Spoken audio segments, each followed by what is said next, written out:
Baiklah, Assalamualaikum warahmatullahi wabarakatuh, teman-teman dan sobat intelek, subscriber media kunci yang saya banggakan. Pada video kali ini kita akan membahas tentang aplikasi Zotero, yaitu aplikasi untuk penelitian kita, untuk karya tulis ilmiah, untuk jurnal, untuk membuat tugas akhir seperti skripsi, disertasi ya, tesis dan semacamnya, sehingga dalam melakukan tugas-tugas tersebut dimudahkan oleh satu aplikasi ini, yaitu aplikasi Zotero. Oke, sebelumnya saya di sini sudah cukup lama mengenal aplikasi Zotero ini, yaitu aplikasi manajer referensi. Sebetulnya masih ada lagi selain Zotero, yaitu aplikasi Mendeley. Oke, saya cukup lama di Milah, Jurnal Studi Agama, untuk mengklarifikasi, memastikan bahwa setiap referensi yang dikutip oleh penulis itu benar. Setiap referensi yang ditulis oleh penulis jurnal itu sesuai dengan yang ada. Misalkan buku, kalau bukunya itu ada ya pasti ada gitu, tapi kalau tidak ada biasanya kan tidak sinkron antara apa yang dikutip dengan daftar pustaka, itu tidak sinkron gitu. Biasanya lebih banyak daftar pustakanya untuk memenuhi, untuk kelihatan lebih ilmiah gitu, padahal sebanyak itu daftar pustaka tidak dikutip, kan itu adalah sebuah maladministrasi untuk karya tulis. Oke, langsung saja, sahabat intelek media kunci yang saya banggakan, tidak perlu lama-lama. Apa itu Zotero? Saya akan jelaskan sedikit demi sedikit dan santai saja ya. Nah, di sini adalah tampilan awal aplikasi Zotero. Yang pertama ini adalah artikel tipenya, yaitu jurnal. Yang kedua tuh tipenya buku ya. Yang ketiga tipe tugas akhir, misalkan skripsi, tesis, disertasi, itu seperti ini. Dan juga banyak yang lainnya. Nah, di sini di artikel jurnal ini terdapat PDF ya. Kita bisa membaca jurnal tersebut secara full text gitu, secara keseluruhan. Jadi ini adalah sama dengan perpustakaan digital kita gitu. Oke, sebelah kanan ini, sebelah kiri ya, sebelah kiri dari kita yang hijau ini adalah folder-folder yang bisa kita isikan, yang bisa kita ubah sesuai keinginan kita. Apakah kita sedang melakukan tugas akhir ya, kita buat saja folder tugas akhir. Yang ini sudah saya jelaskan tadi. Nah, yang merah ini adalah bagian detail informasi mengenai jurnal tersebut, mengenai buku tersebut gitu. Di sini kita bisa dapatkan informasi penulis, informasi jurnal, nama jurnalnya, dia dipublish di jurnal apa gitu, kemudian volume keberapa, dan sampai di OI-nya. DOI ini penting untuk setiap jurnal. Apa itu DOI? DOI itu adalah Digital Object Identifier atau pengenal objek digital. Jadi ini alamat ini akan sama dan tidak akan berubah selamanya. Ketika kita memiliki DOI ini, dia akan merujuk ke jurnal tersebut, ke naskah PDF-nya gitu. Ke naskah online-nya. Seperti itu. Kemudian juga ada ISSN-nya. Kemudian di sini ada URL. Jadi di mana kita mendapatkan jurnal tersebut. Baik. Nah, sebanyak ini dari mana kita mengoleksinya? Oke, untuk jurnal online sendiri kita bisa mendapatkan secara gratis dan banyak sekali di internet gitu. Salah satunya adalah di Gestor.org. Nanti saya akan bagikan linknya ini di deskripsi ya, di deskripsi video ini. Yang kedua ada Garudaristek. Garudaristek ini punya Indonesia. Yang ketiga ada Science Direct dari luar negeri juga, Moraref dari Kemenag. Kemudian ada Tanfo Online. Ini dari Prancis kalau nggak salah. Jadi teman-teman bisa mengakses jurnal-jurnal yang gratis di sini. Biasanya juga kalau yang di Science Direct itu ada yang berbayar.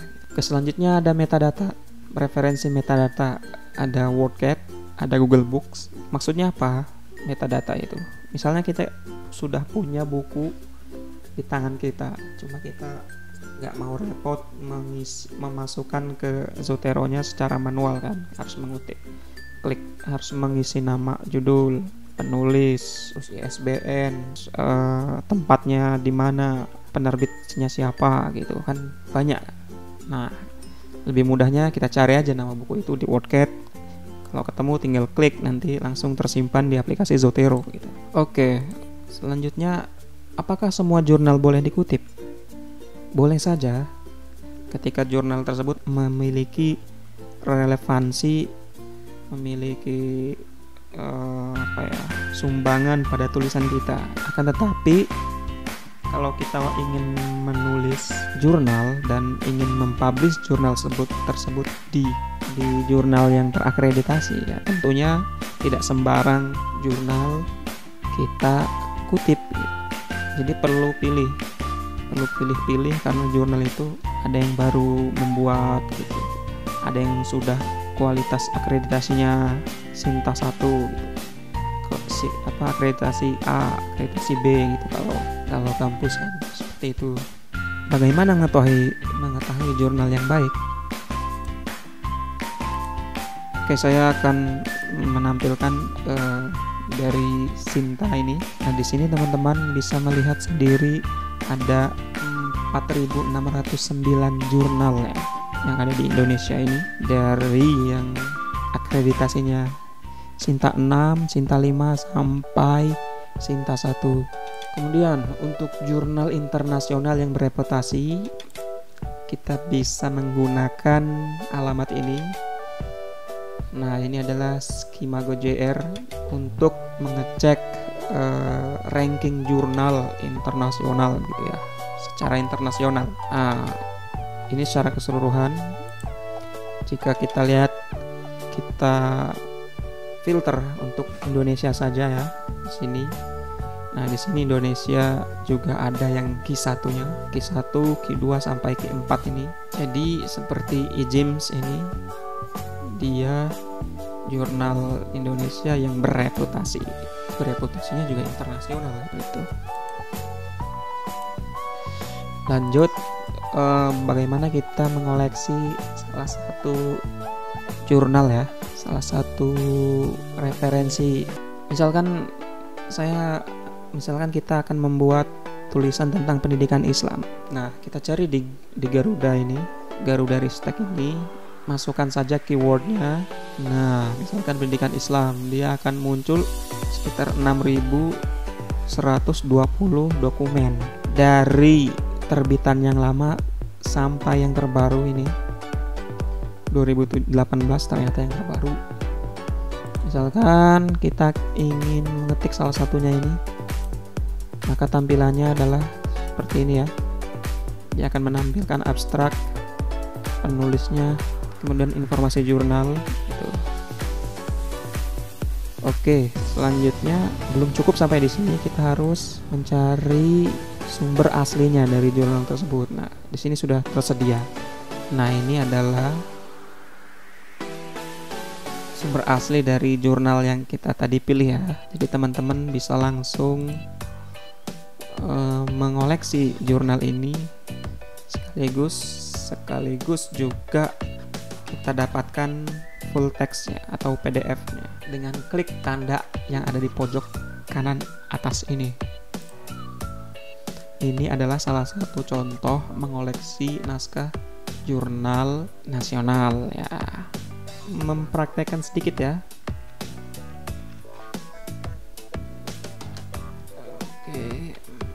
Oke, sebelumnya kita buka dulu aplikasi Zotero-nya. Seperti ini. Nanti saya akan menjelaskan bagaimana mendownload dan menginstal ya. Coba sebelumnya kita praktekkan ini. Saya sudah membuat folder contoh. Kemudian kita akan mengoleksi jurnal. Salah satunya kita koleksi salah satu jurnal dari Jurnal Milan. Ini judulnya, ini penulisnya, abstraknya, DOI-nya, PDF-nya gitu. Nah, dengan satu klik yang di pojok ini, dia akan otomatis tersimpan di Zotero, aplikasi Zotero contoh ini ya, folder contoh. Karena saya sedang membuka contoh, maka dia tersimpan di folder contoh.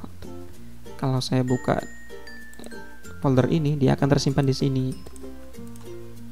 Oke, ini sudah ada. Nah, sudah lengkap. PDF-nya juga sudah ada. Kalau klik 2 kali dia akan muncul. Selanjutnya kita akan nge-save, misalkan lagi nonton video media kunci, terus wah ini bagus untuk referensi ya, kita klik saja ini save to Zotero. Misalkan apa yang mau kita buka, filsafat Islam.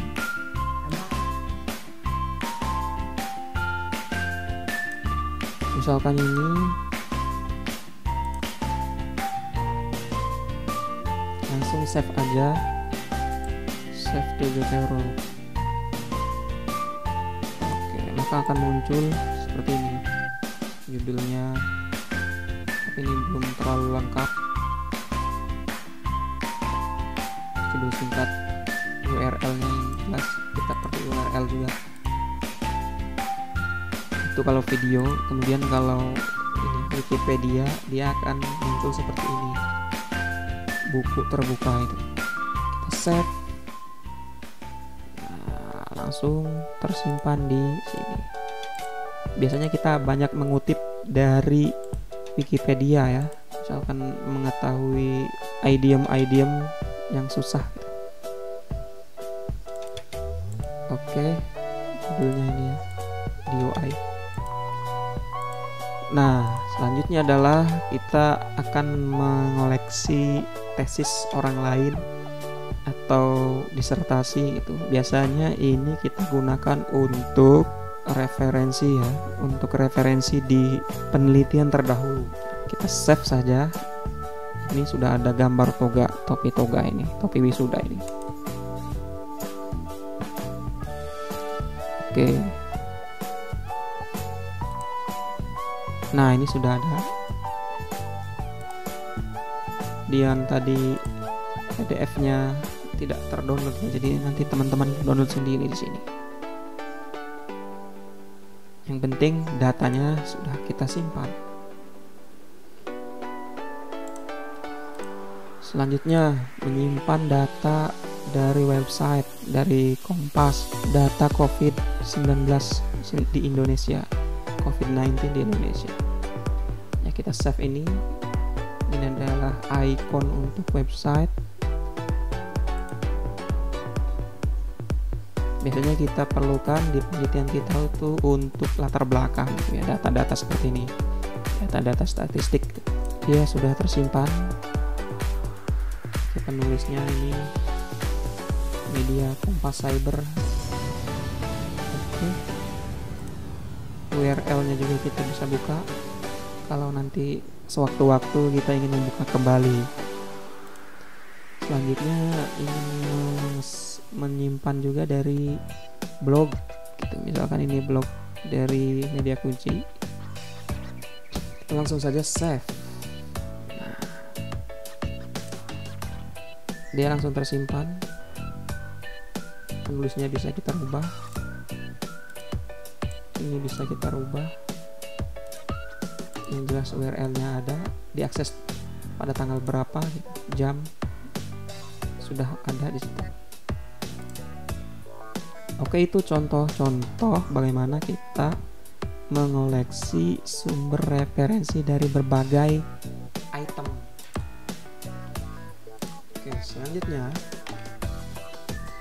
nah, Zotero itu bisa terintegrasi di aplikasi Microsoft Office. Yang kedua di aplikasi LibreOffice. Selanjutnya Oke, selanjutnya bagaimana cara mengunduh atau mendownload aplikasi Zotero ini. Nah, di sini teman-teman sudah lihat linknya. Kemudian untuk mendownloadnya kita perlu dua aplikasi yang kita download. Yang pertama, kalau teman-teman menggunakan Windows, langsung saja klik ini. Tapi kalau teman-teman menggunakan Mac, Linux dan lain sebagainya, klik pilihan di bawahnya ini. Kemudian untuk konektornya kita juga perlu menginstal ini, yang kedua ini ya. Untuk Google Chrome langsung saja. Untuk browser yang lain misalkan Mozilla, Firefox, Safari dan lain sebagainya, bisa pilih konektor yang lain di sini ya. Ini konektor ini tidak bisa diinstal di browser bawaan Windows itu. Internet Explorer itu tidak sinkron. Oke, itu cara unduhnya. Selanjutnya cara mendaftarnya. Kita daftar saja, klik register, jangan lupa. Yang penting kita punya email. Kemudian ini isi semuanya, diisikan. Kalau sudah, ke link yang dikirim oleh Zotero ke email Anda, klik emailnya untuk mengaktifasi akun. Oke, kemudian cara loginnya. Nah, ini tampilannya ya. Tadi sudah lihat juga. Cara masuknya, kalau teman-teman pertama buka ini tidak ada folder-folder seperti ini. Kita langsung ke pengaturan, ubah pengaturan, nanti ada sinkron setting. Teman-teman isikan username dan password yang kita daftarkan tadi ya. Nah, tampilannya akan seperti ini. Nama pengguna sudah muncul, misalkan di sini media kunci. Nah, kalau teman-teman kurang yakin, ulangi lagi, ubah pengaturan, sinkron, kemudian setting. Kalau sudah muncul nama pengguna, berarti itu sudah masuk. Jangan lupa internetnya harus connect ke PC atau laptop kita. Nah, ini hasil. Oke, tadi kita juga sudah melihat contoh-contohnya ya. Hasil instalasi pada browser kita. Saya menggunakan Google Chrome. Nah, ini teman-teman bisa lihat. Oke, seperti ini. Sebelum klik Save to Zotero, buka aplikasi Zotero-nya dan pilih folder mana yang akan kita isi ya. Seperti saya jelaskan tadi. Kemudian pilih foldernya, kemudian baru kita klik Save. Nah, ini hasil instalasi pada Microsoft Word. Ini sudah ada menu-menunya. Seperti itu ya. Ininya tetap sama aplikasi Zotero-nya, tapi berubah, ada tambahan Zotero di menu bar Microsoft Word. Oke. Bagaimana cara menambah data secara manual? Karena tidak semua data yang kita olah di karya tulis kita itu tidak semua ada di internet gitu ya, maka perlu kita tambahkan sendiri. Nah, seperti hasil wawancara, hasil rekaman dan sebagainya. Nah, kita pilih ini, ada plus hijau ini. Kalau lebih banyaknya lagi, klik lainnya. Di sini banyak pilihannya. Ada podcast, ada surat, ada siaran TV, ada wawancara. Oke, saya contohkan wawancara. Cara menginput hasil wawancara penelitian. Nah, ini teman-teman isi sendiri judul wawancaranya apa. Kemudian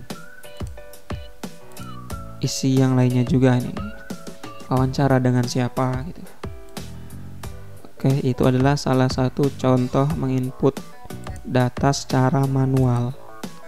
Oke, selanjutnya adalah praktek menggunakan Zotero yang akan kita lanjutkan ke video selanjutnya, atau teman-teman bisa lihat di deskripsi video ini, atau di pojok kanan atas ini saya cantumkan shortcut-nya ya. Oke, terima kasih semuanya, semoga bermanfaat. Jika ada pertanyaan-pertanyaan, Silahkan tulis saja di kolom komentar video ini. Kalau saya bisa jawab, saya akan jawab. Semoga ada manfaatnya. Assalamualaikum warahmatullahi wabarakatuh.